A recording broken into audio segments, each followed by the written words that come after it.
One of these things is just like the other. Today, we're going to be talking about two of the most infamous female murderers in history. Jodi Arias was born July 9th, 1980. Caseyanthony was born May 19th, 1986. They are 8 years apart in age, but behind those pretty faces, there's more than meets the eye. Today, I'm going to talk about their similarities. Caseyanthony went on trial for the murder of her 2-year-old daughter, Caylee. She was also charged with aggravated child abuse and aggravated manslaughter of a child. Jodi Arias also went on trial for first-degree murder, accused of slaying her on-again, off-again boyfriend, Travisalexander. At first glance, you might think these two cases are not very similar. But as I put the events together side by side, it will become clear that these two women are cut from the same cloth. So let's start with Jodi Arias. Jodi Arias met Travisalexander at a conference in Las Vegas in 2006. By February of 2007, Travis and Jodi began dating. By June of 2007, Travis and Jodi broke up. But they still maintained a physical relationship, if you know what I mean. According to Jodi's original testimony, the last time that they were together was in April of 2008. On May 28th of 2008, police investigated a report that a .25 caliber gun was stolen from Jodi's grandparents' home in California. This gun has never been recovered. June 4th, 2008, Travis Alexander was murdered. His body was found days later in the shower of his home in Mesa, Arizona. He suffered nearly 30 knife wounds and was shot in the head with what was ultimately determined to be a .25 caliber gun. He also had his throat cut. Jodi's palm print was found in blood at the scene. Her blood was mixed with his blood with her palm print, along with photos of her and Alexander from the day of the killing. All of this will come into play much later. I'll continue on that one in just a minute. But today I'm going to be telling the events as they happened according to evidence, rather than how we as the public found out about them during the investigation. In 2008, I was captivated by a bizarre behavior displayed by Caseyanthony. At the time, she was 22 years old, a single mother from Orlando, Florida. Her story was all over the news since she had a missing child. And it wasn't just that there was a missing child. There was so much more in this that intrigued the nation. Right off the bat, it was obvious that Casey was spinning a web of lies to cover up for the disappearance of her 2-year-old Caylee. Okay, I need to back up just a little bit. Before any of us even knew cayleeanthony was missing, Casey was hiding it from everyone she knew. Her parents, brother, friends, and anyone who asked. Since Casey never told a straight story about the exact day Caylee died, all we can do is go on the last time her grandfather saw her. Caylee was raised in the Orlando home of her grandparents, Cindy and George Anthony. But the day after an alleged family argument on Father's Day, June 15th, Casey leaves with her young daughter and rebuffs efforts to reconcile in person. So basically, she is telling her parents that her and Caylee are not going to be around because of this fight. Okay, now we're going to switch back to Jodi. On June 5th, 2008, Jodi goes to visit Ryan Burns, a love interest and former co-worker at his home in West Jordan, Utah. On June 16th, 2008, Casey moves in with her boyfriend. When bad things happen, both of these women go on as if everything is fine. In fact, it's better than fine. Both of these two ladies had a thing for men and loved to be taken care of. Neither one was real big on jobs, and they were terrible with their finances. Casey stole from anyone and everyone and even got busted for check fraud, while Jodi was always on the lookout for a sugar daddy. They both loved to flirt and party it up. They used their womanly ways. Seemed to be a great way to get what they wanted. On June 7th, 2008, Arias returns her rental car in Redding, California, and that is when her web of deceit went into full gear. She had so many lies going, and she needed them to appear as if she had never set foot in Arizona.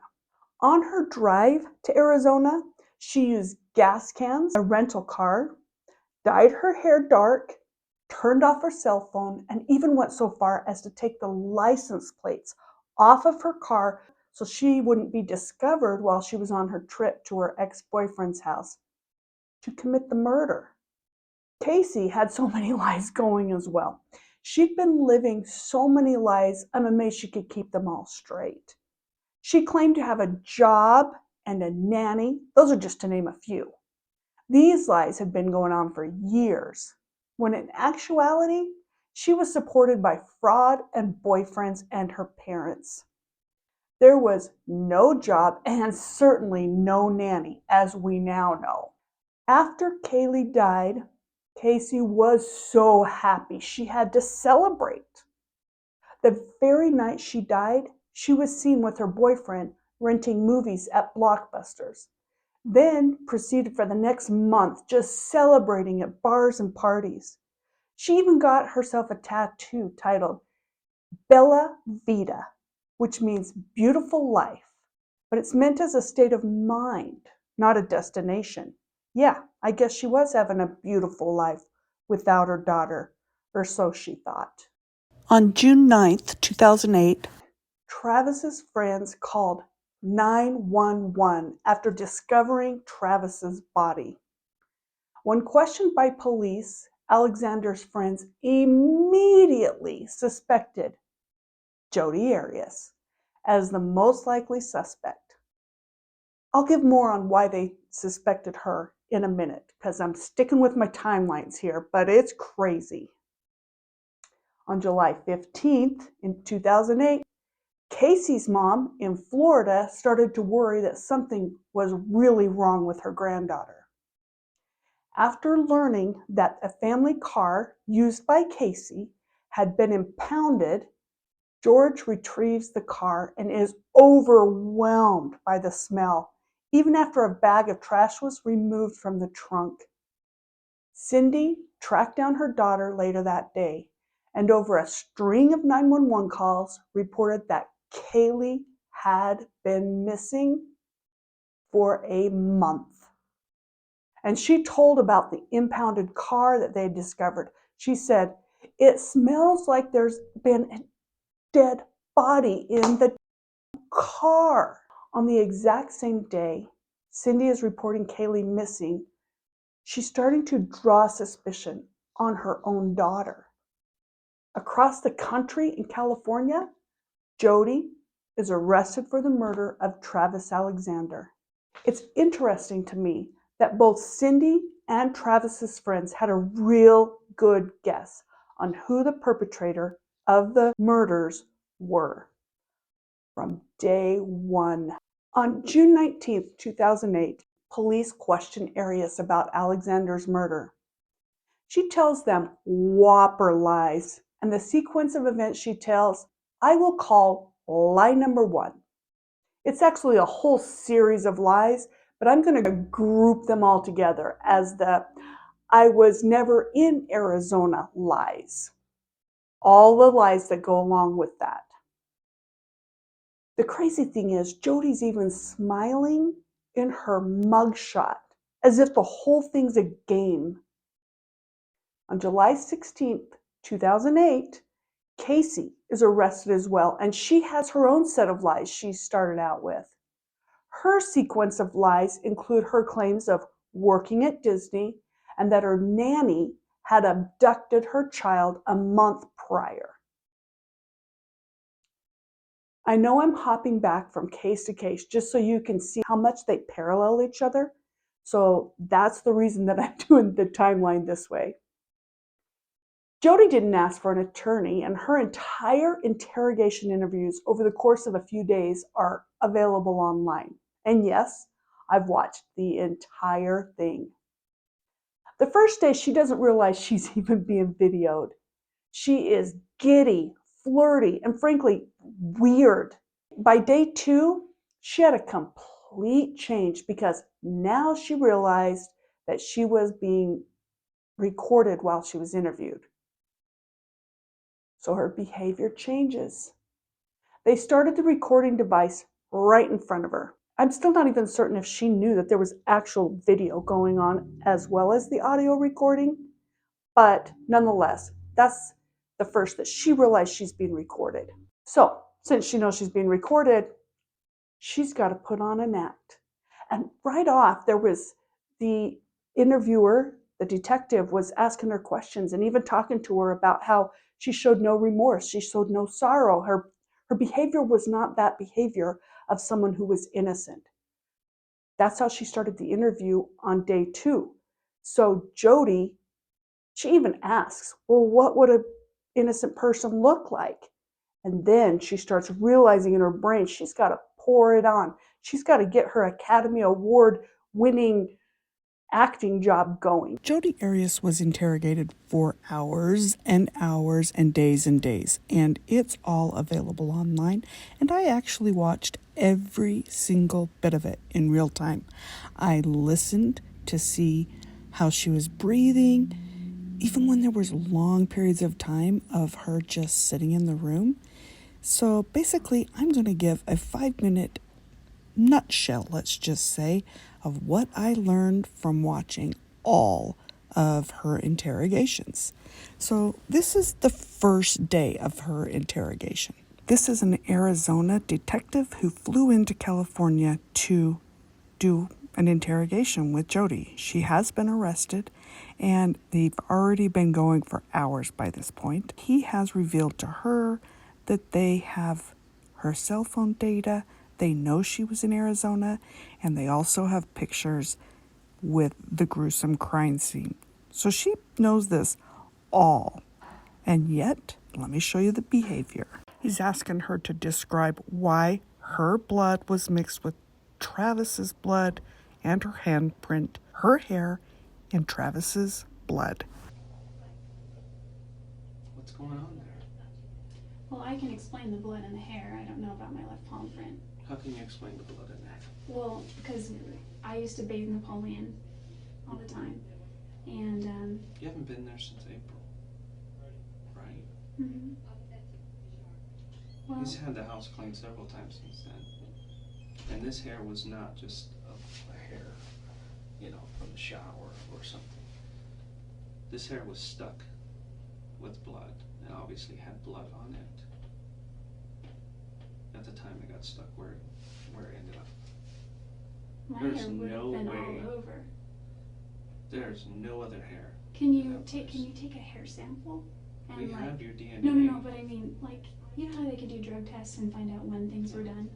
No, Can you? We can't do that. Can't you measure the time? We maybe? have DNA matching that hair to you. Okay, I know, but my... And By this point, most of us would have figured out the gig is up.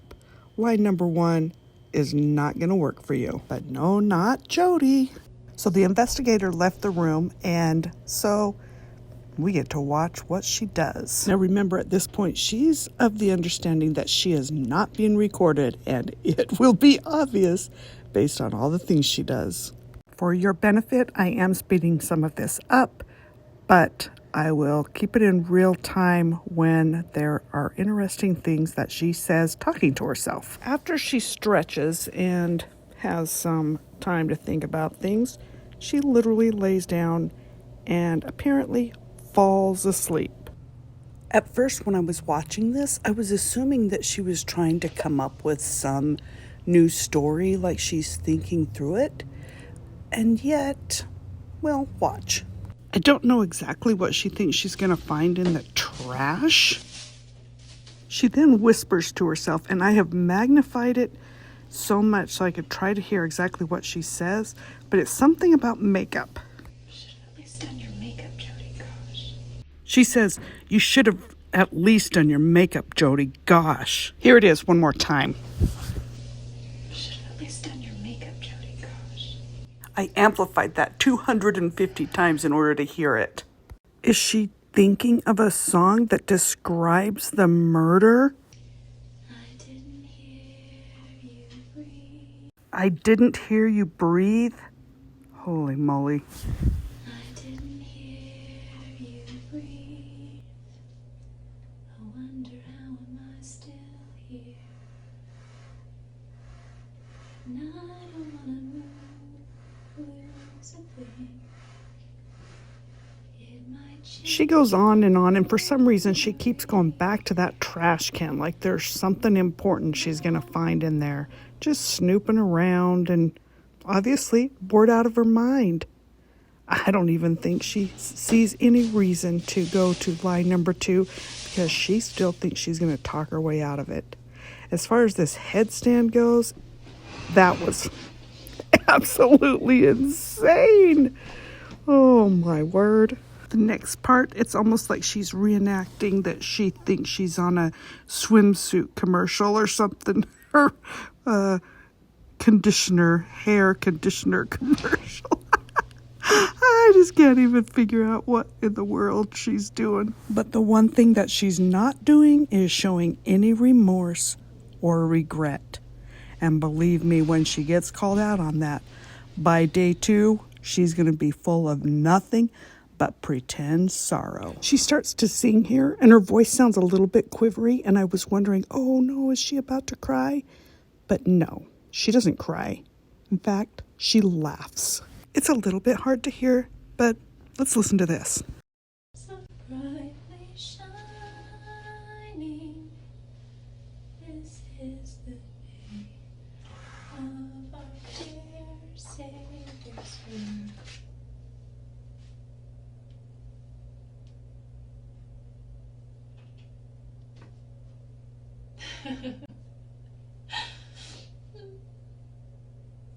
Okay, here we are on day 2. Now, once again, Jodi does not realize that she's being videoed. They have put a device on the table and right in front of her, push the record button. So now she knows she's being recorded. So it's interesting. Her tone has completely changed. She's now trying to look sorrowful because they called her out on not being sorrowful. But as soon as the investigator isn't looking at her, goes out of the room, her entire countenance changes in a flash. She doesn't do any talking to herself after the detective leaves because she knows she's still being recorded. But once again, she apparently feels tired and decides to sit under the table and fall asleep. I love to watch the behavior panel on YouTube. They have talked about how sociopaths really don't know the correct way to act in different situations. So they try to mimic someone else who they think is behaving the way a person should be. And obviously, it appears to me that that's what Jodi was doing when she switched her behavior over to this solemn, sad, and quiet rather than talkative, flirty, and extroverted. During her next interviews, she did do a better job at appearing at least to be a little bit sad and sorry, although that would switch back and forth on a dime. She even gave what I would consider some telling slip-ups that could be deemed as confessions. But as you'll see later in the trial, they weren't needed. But I will say this was an example to me of the acting job that she is capable of, and we'll see plenty of it. The interview with Caseyanthony, on the other hand, was also very upbeat and flirty, at least the little amount we were able to see. Unfortunately, she asked for an attorney, so We have very little of her interrogation to watch, but all I can say is she acted like she was going on her first date rather than being in custody for the murder of her child. That's just the way it is. That's all that matters to me. Yeah. And, you know, when we did another case that I was involved in, you know, they lost a confession. And I sat there and I looked right at the guys that we worked with. I said, That's not what's who important. cares? Yeah. We found her. We found her, and he's going to get what is coming to him. That's not my job. Mm-hmm. You know. All right, so on September 5th, 2008, Arias is extradited to Arizona. On August 20th, 2008, Casey's bond is set. That's a story in and of itself. There were so many people in the country following this case, and one person even agreed to pay her bond if she would reveal where Caylee was. She couldn't reveal where Caylee was. The whole thing was a media sensation. That played out before cameras daily, and that isn't what this topic is about. So we're going to skip over that. So while Casey's pending case is all over the media, at this point, Jodi was flying under the radar as far as national attention was concerned. But that's about to change. On September 11th, 2008, Jodi pleads not guilty. We have a few mugshots of her at different times in the process, and her smiles seem to get less and less for each mugshot. Partly because the investigators called her out on her smile, so she realized, again, like the behavior panel said, she needed to play the poor me part better. It's hard for a sociopath to do this since she's having so much fun all along the way. You see Duper's Delight come on like that, but she did try harder. Well, at least until her TV interview. Once again, she couldn't help herself. 1 month after Jodi pleads not guilty, Casey is officially charged with first-degree murder also of her daughter. It was crazy since they didn't even have a body yet, but all of Casey's lies were unraveling and her guilt was pretty evident in everyone's opinions. On September 12th, 2008, Jodi gave her first television interview with the local news. At this point, she stuck with what I'm calling lie number 1, the "I was never in Arizona" lie. But were you obsessed with him? Or those are the allegations they make? No, not at all. Jodi, you're pretty calm sitting here. Somebody who's been arrested and accused of murdering somebody. How are you managing to stay so calm? Through my faith and through the knowledge of my own innocence. When my freedom is taken away for something that I didn't do. On October 24th, 2008, Casey's car's forensic reports were released, and the evidence that there had been a dead body in the trunk was confirmed. In the meantime, Casey keeps having jailhouse calls with her parents and her brother, and she's defiant, arrogant, and downright rude. And this is in lieu of interrogation videos, in my opinion, because we got to see what Casey was thinking and how she was handling things. We forgive anything that you've said or done. Hold on. Can we turn the volume down? Yeah, you can probably hear it. My head's gonna explode. I haven't said anything. Don't worry. Everybody is looking for her. Good. Everybody is looking for her. With Caylee in Zanny's apartment. Is Zanny's apartment the one with the drums? She had a drum set, yes. The one in the picture. I think there were even other pictures. I told Lee to look through everything. I've watched all of Casey's Jailhouse Lies, and it's just chock full of lies as well that were easy to prove. I mean, what an idiot that she thought she could get away with this. I can't even imagine. But anyway, to make a long story short, she was at this point sticking with her lie number 1. During these phone calls, she never gave any information that would lead anyone to finding Caylee. And she carried on and on with her lie number 1. So back to Jodi. 12 days after she gave her first interview, She just couldn't help herself. She's even so arrogant as to say, "No jury will ever convict me." I witnessed Travis being attacked by 2 other individuals. Who? I don't know who they were. I couldn't pick them out in a police lineup. So what happened? They came into his home and attacked us both. I mean, really, give this girl an Academy Award for being able to keep a straight face as she tells the story of the ninjas, the ninjas, that's who did it. A male and a female, they came into Travis's house and they attacked them both. While the ninjas were there, they did horrible things to Travis. But she was allowed to just leave. She, of course, couldn't tell the police because, they might come after her. So instead, she just gets in her car, drives to Utah, and tries to hook up with a new boyfriend. Yeah, that's believable. On December 11th, 2008, skeletal remains of a young child were found near Caseyanthony's house.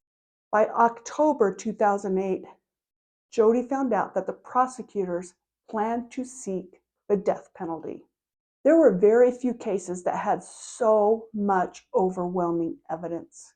It's interesting that Jodi had said in her first interrogation interview that she thinks whoever murdered Travis should be put to death.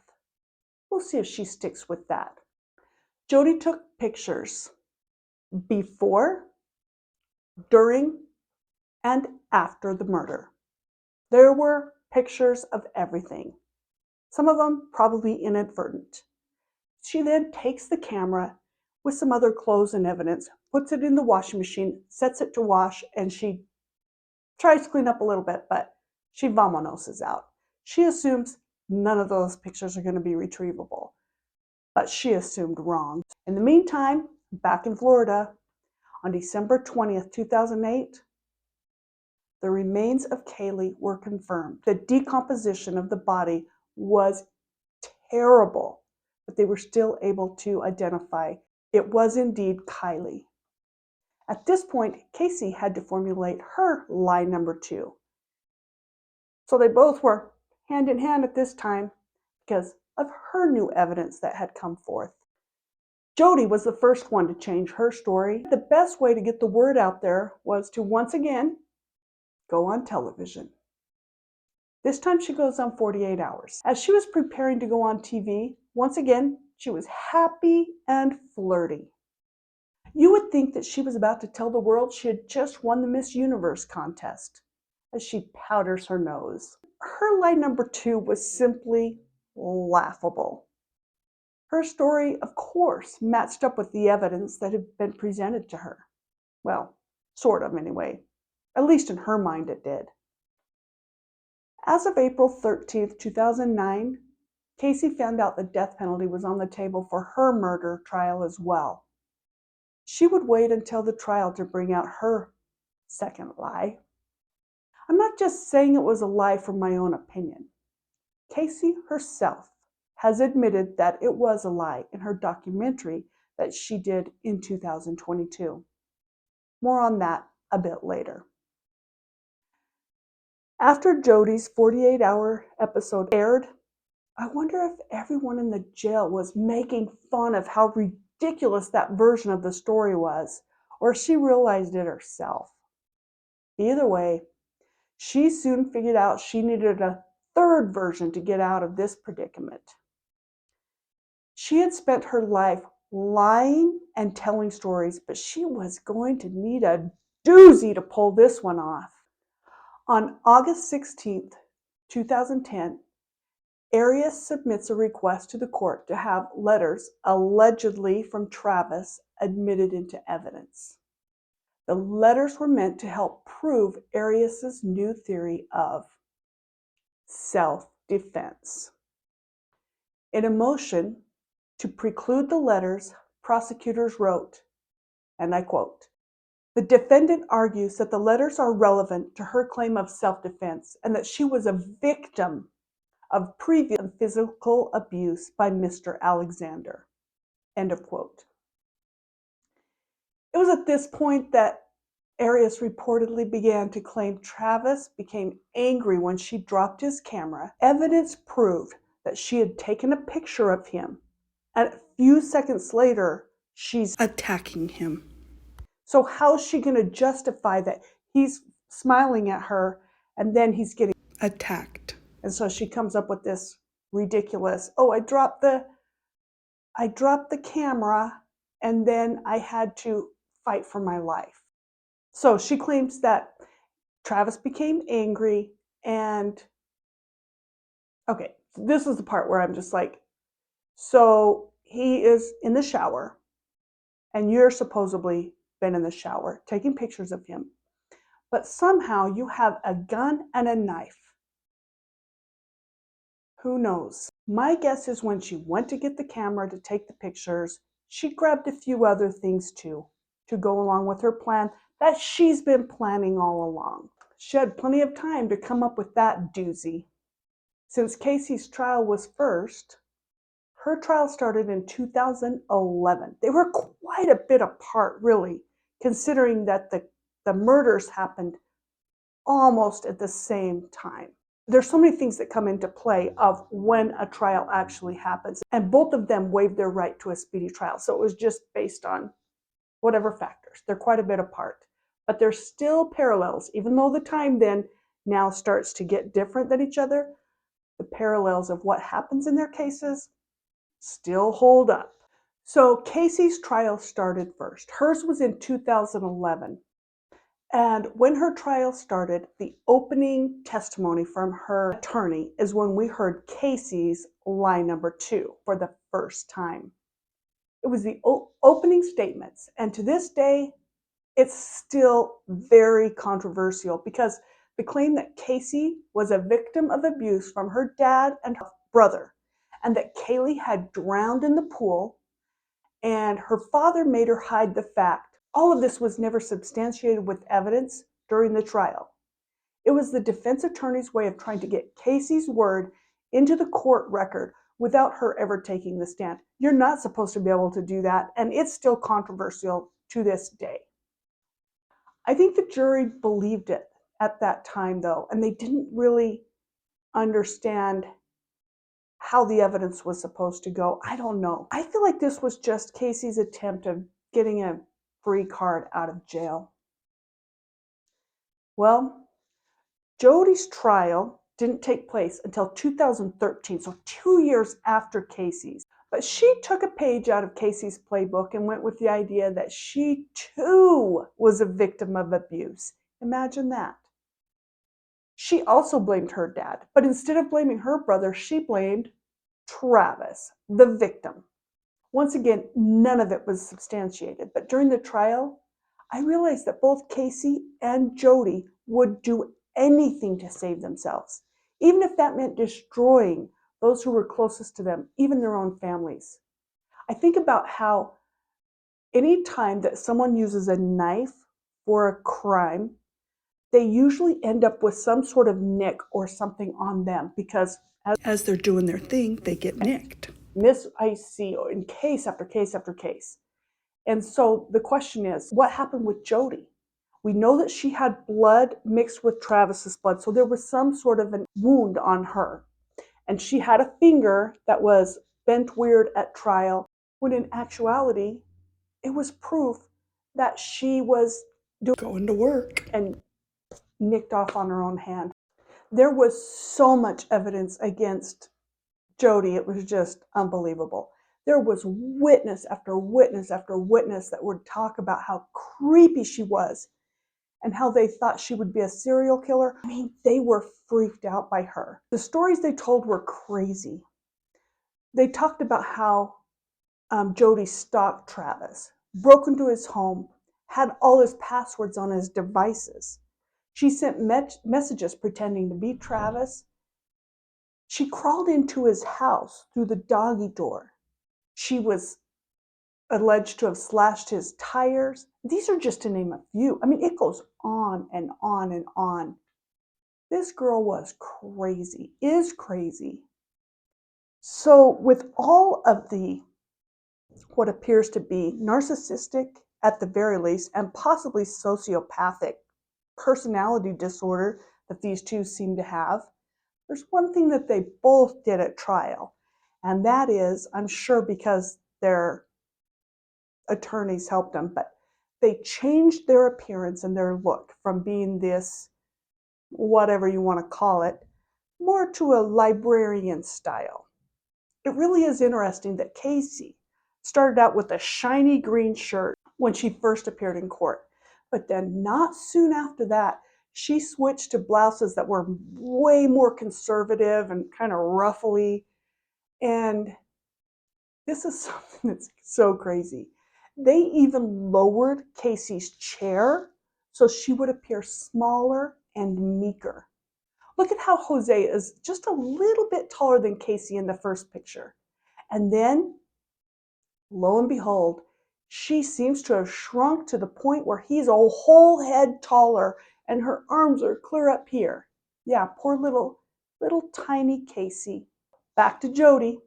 By February 2013, Jodi was in full mode lie number 3, claiming she was the victim. By now, she would have heard how well that defense had played out for Casey back in 2011. The one big difference for Jodi that was different than Casey was her huge desire for the spotlight. She thought she could do herself justice by taking the witness stand. Her testimony unraveled like the web of lies that it was. I wonder if taking the stand was the big difference in the outcome of the verdict. What do you think? Comment below and give me your thoughts. The closing arguments for both of the accused were ripe with, oh, this poor victim type of language. But there was one major flaw in the case against Caseyanthony. The jury had never been instructed that they didn't have to know the way a person died to convict a person for murder. That was a huge mistake. Juror interviews show that they were of the opinion that they didn't know the exact cause of death, so they couldn't convict. Luckily, the prosecutors in the Lori Vallow murder trial started off during jury selection, letting potential jurors know that they do not have to know how a murder was committed in order to convict a person of murder. It was brought up in that case over and over, so no juror would be confused about that. It's too bad it wasn't clarified for the Caseyanthony case. In my opinion, the jurors for Casey's trial were confused on that very point. For Jodi's case, there was no confusion since there was photos of the crime and it was obvious how Travis died. But with the State that Kaylee's body was found? In Casey's case, it was impossible to know 100% the cause of death. The fact that she had duct tape over her head and she was placed in a garbage bag and thrown out like trash was a giveaway to the fact that it was indeed a homicide. So when the jury came back for Jodi, she was found guilty. But I'm sad to say that in my opinion, justice was not done when the verdict for Casey came back as not guilty. Casey has recently come out again, this time doing the old playbook that she did before, coming after her father, as if she hasn't hurt him enough as it is. She's now saying that the whole story about her daughter drowning in the pool never happened, and that her father had covered it up and all of that. None of that ever happened. It's interesting because where else would Jose Baez have gotten that story if not from Casey? But anyway, nonetheless, she's been given a not guilty plea. She can say whatever she wants. So what does she do? She goes after her father again. Now she claims that her father killed Caylee. No, it wasn't just an accidental drowning. He killed her. And then he forced Casey to cover it up with him. I mean, this is just insane. After all of the evidence that their whole house was combed, everything, the one thing that I've figured out for sure about Casey is if her mouth's a moving, everyone says it, if her mouth's a moving, she's a lying. I just don't trust one word, and the evidence doesn't show it anyway. She's just such a mean, vindictive person. Sometimes I think of her defense team, and I know her defense attorneys have to do their job. They have to do everything they can. That's their job, and I get that. But I still wonder, do they believe her? I have a hard time believing that they do. I mean, it's just so far out there. I'm just glad that at least Jodi will never see the light of day. And speaking of Jodi, I have one more little piece of evidence that was never brought out in trial. The prosecuting attorney actually talked about it on Dr. Phil, and this just racks my brain. Okay, when Jodi was arrested, her home and her car were searched while she was in jail. And you won't believe what they found in her car. There was another gun and 2 more knives. And these are not the ones used in the murder of Travis. Was she planning another murder since she thought she got away with the death of Travis? I'm sure keeping her locked up for life will save lives in the long run. So that's where that story ends. Caseyanthony walked free. But the case of Caseyanthony is still one of the most controversial and talked about true crime cases of all time, for good reason. There are so many people who believe that she is guilty and that she got away with murder. The truth is, we may never know for sure what actually happened to Caylee. What's your theory?